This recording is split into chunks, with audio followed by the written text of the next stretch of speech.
That is way older logic than ThyssenKrupp.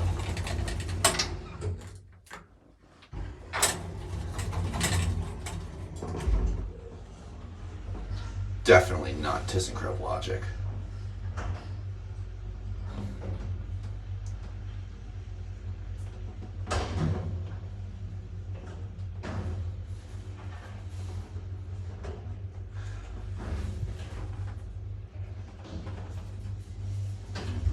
Yeah, that stuff's really harsh.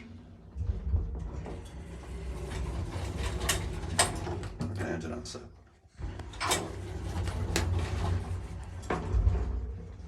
It's got your Spanish, it's got some of the Spanish ThyssenKrupp fixtures, the round ones. Let's get a little view of the cab. I think this cab was probably redone by TK if I had to guess. Looks a lot like it.